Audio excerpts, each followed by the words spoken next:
I now recognize the chairman of the full committee, Mr. Comer from Kentucky, for 5 minutes of questions. Thank you, Mr. Chairman.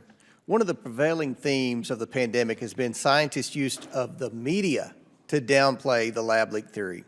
Mr. Wade, in your career, you worked at Nature Magazine, Science Magazine, and the New York Times. Would you agree that the scientific establishment used the media to downplay the lab leak theory? Microphone. That's a complicated issue, Mr. Comer. I think the media was used. It was used in this particular campaign to establish the natural origin theory.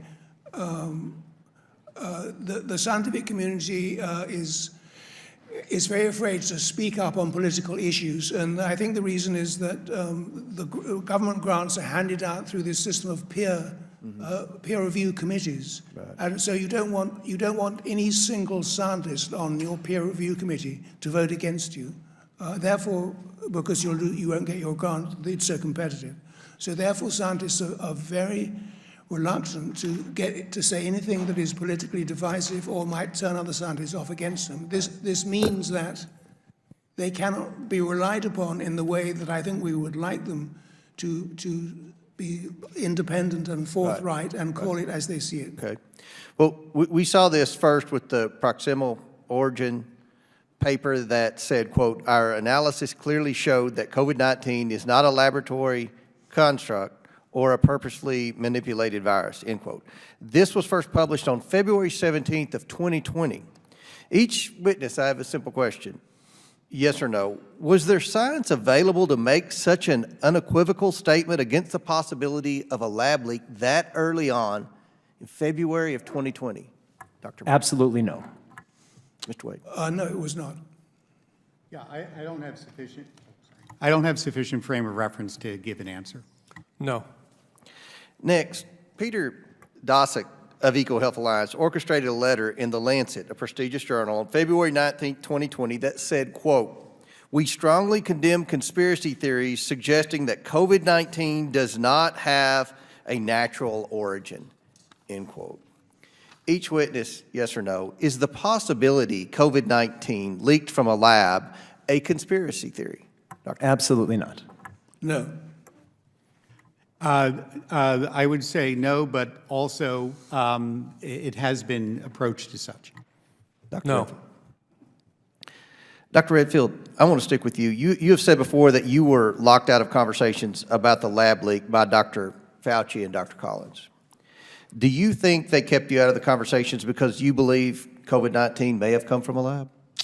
Yeah, I think I made it very clear in January to all of them why we had to aggressively pursue this, and I let them know as a virologist that I didn't see that this was anything like SARS or MERS because they never learned how to transmit human to human, that I felt this virus was too infectious for humans. There was a lot of evidence that lab actually published in 2014 that they put the H2 receptor into humanized mice so it could infect human tissue.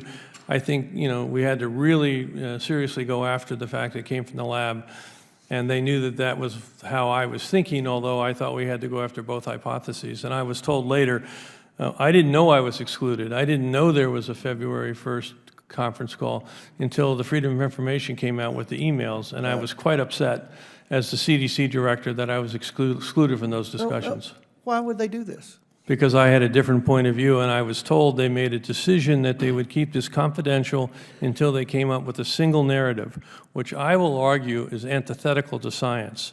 Science never selects a single narrative. We foster, as my colleague here just said, we foster debate. Mm-hmm. And we're confident that with debate, science will eventually get to the truth.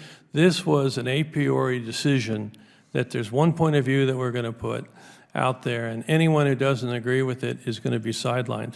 And as I say, I was only the CDC director, right, and I was sidelined. Well, I think Dr. Fauci and Dr. Collins got caught with their hand in the cookie jar. They got caught supercharging viruses in an unsecure Chinese lab. They wanted to push the envelope, and so they got together to cover themselves, cover up their story, and wipe their fingerprints of the virus that has killed more than 1 million Americans. To quote Jurassic Park, they were, quote, so preoccupied with whether or not they could, they didn't stop to think if they should, end quote. I look forward to the rest of the testimony today, and I look forward to the great work of this subcommittee. Mr. Chair, I yield back.